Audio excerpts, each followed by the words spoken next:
Hello again, Jack on the clock with more Mega Man 5 for the Game Boy. So, we have defeated Venus, so the question becomes, what is Week 2 Bubble Bombs? Well, funny story. Actually, the person who's weak to Bubble Bombs isn't until the second half. The weakness cycle in this game is very funky.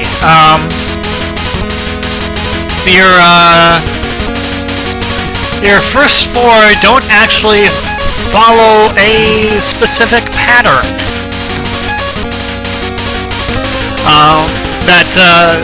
Just within these four. Now, true, Venus is weak to Mars's weapon, and Mars is weak to Neptune's weapon, which is why we'll be going to Neptune next.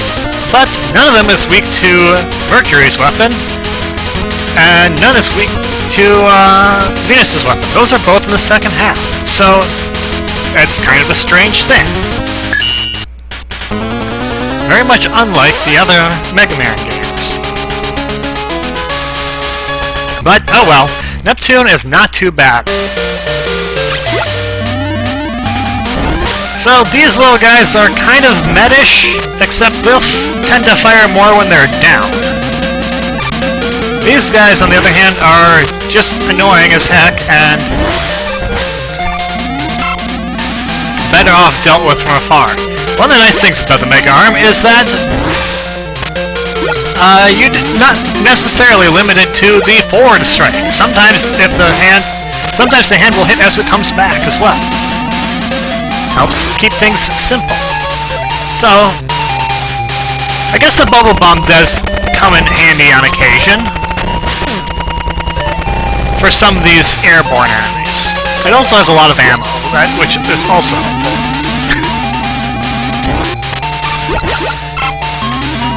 As I just demonstrated there, they fire more when they're down, rather than when they're hopping up to fire like mechs do. You are... okay, you're not going to respawn.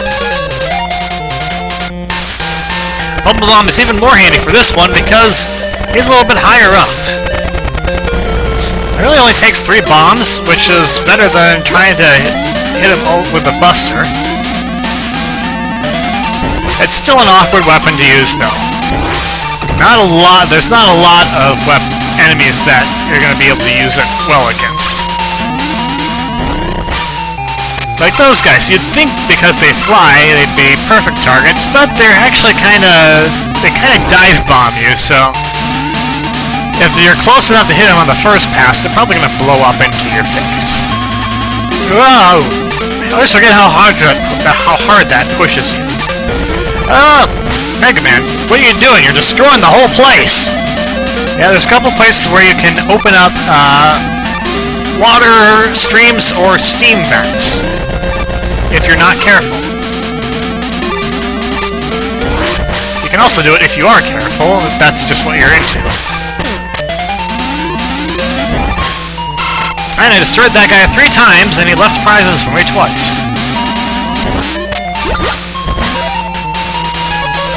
And those steam vents will hurt, so be careful.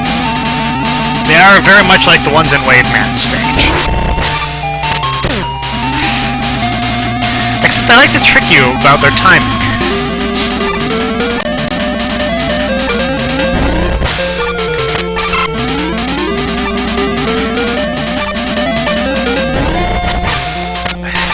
And these are very often positioned in the places that are easiest to hit if you're using a charged shot to attack an enemy. That is, I am almost certain, deliberate. Now we have the water portion of the stage, which does not last very long. See, it's already over. This waterfall doesn't carry you down like the ones in Venus' stage. However, be careful jumping through it anyway, because it does have a bottomless pit underneath it. Now, I'm going to want those items, so I'm going to have to release from a far up height. If I had that magnet hand right now, I wouldn't have to worry about that at all. But I don't have that quite yet.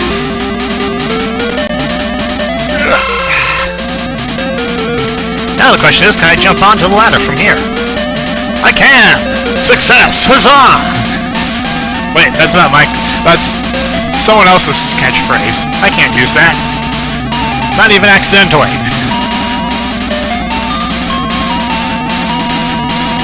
And so up we go. And...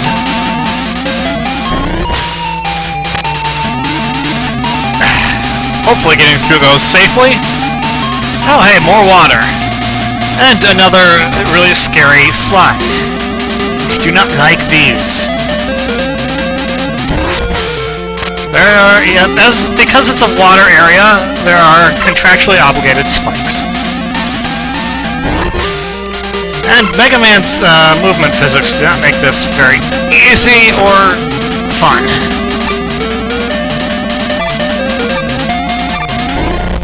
Get out of my way. And I will refrain from destroying that one! Yes, I've managed to avoid the mild inconvenience of another water stream. But right before I faced Neptune!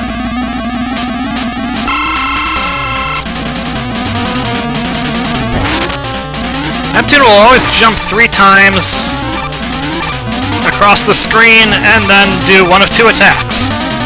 The water droplet attack, or his salt water.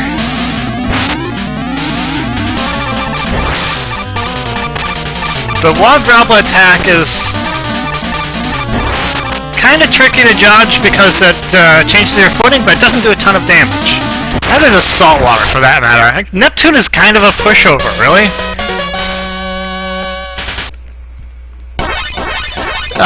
Conceivably, you could just start at Neptune and make as much use of the weaknesses as possible, but then you miss out on Rush Coil for a couple of stages, and he can be kind of handy in Mars's stage.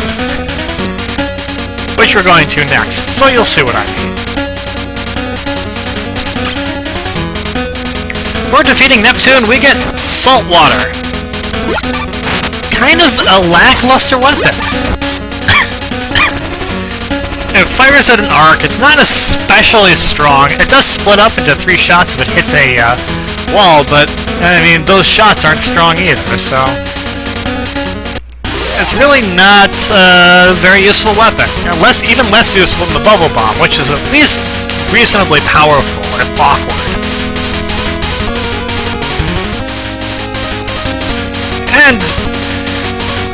But... next up, we have Mars, who does not like salt water very much, so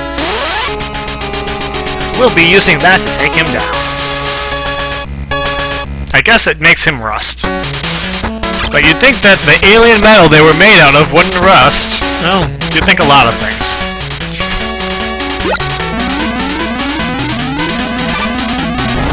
I have not said nearly enough about the music of this game. This is very the music in Mars's stage is very underrated in my opinion. There are a lot of really good tracks in the game. I actually like pretty much all of them. I'm not as big a fan of Venus's in the first group, but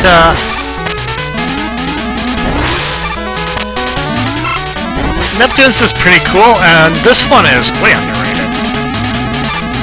Even though I'm talking through it, well, that is the nature of the medium. But seriously, I would recommend listening to a soundtrack of it. And this is a point where Rush Coil really comes in handy in this stage. You can, if you don't have Rush Coil, you miss out on some sweet P-chip and health bonuses.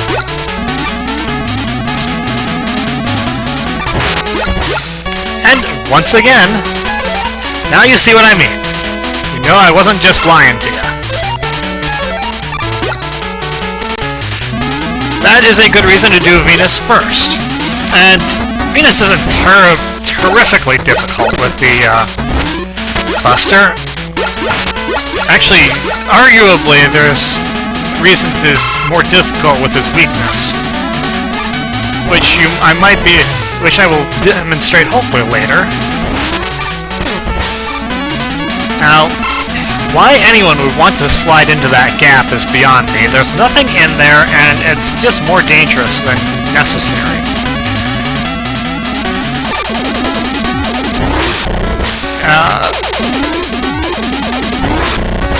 I really feel awkward trying to jump when those things are about to release.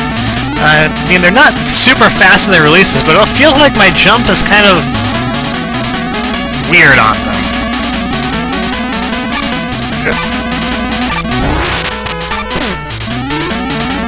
So we have a mini-boss. It's kind of not a very useful mini-boss. There are much better, even in this game. Rush, need your help here. I just blew myself up for an E-tank. Well, at least I can recover that health if I need to. Careful when jumping down! I missed a big P-chip, but I didn't die, so it's kind of a victory.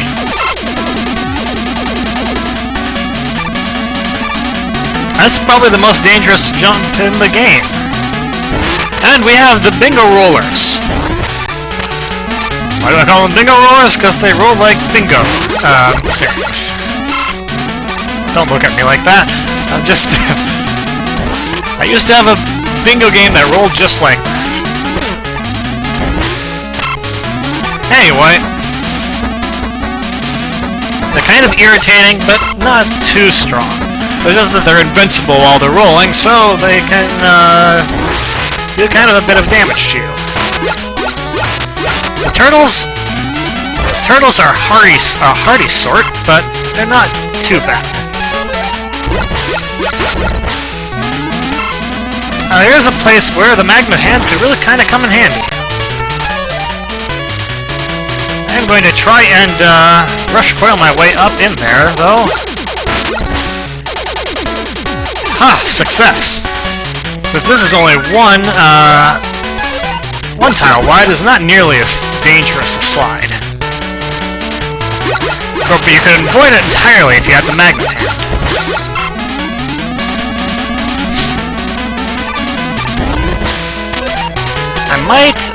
In fact, I do have enough to get that, so I'll be doing that at the end of the video. Because, of course, you can't visit the lab in the middle of the stage. That would just be silly. What, Mega Man warp out of a stage and warp back in where he is? Impossible.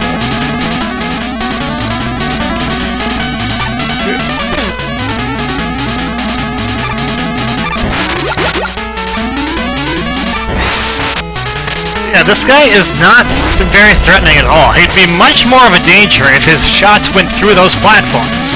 Capcom, take note, I'm telling you how to make your games harder. Some people may not appreciate that. To them I say... well... come on, it's not that hard. The monkeys always find difficult. I'm not making it look difficult here, but they have quite often in the past done a lot of damage to me. Just because I can't figure out exactly how to make them jump or not jump.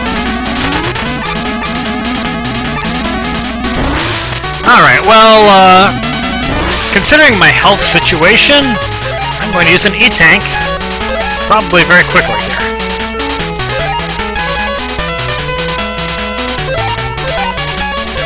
But, I can probably take one shot from, Mars here.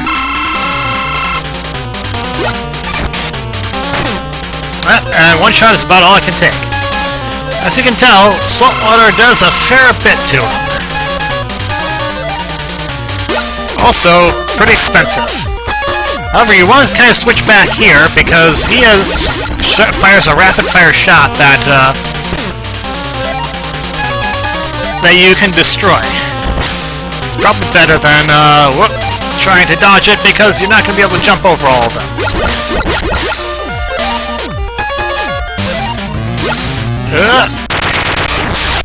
But he goes down pretty quickly to the salt water, thankfully. And that's all Mars wrote. You pretty much saw all he does. I think he does it in a set order. I don't know exactly what that order is because I don't usually let him last long enough to see more than, well, much more than you saw.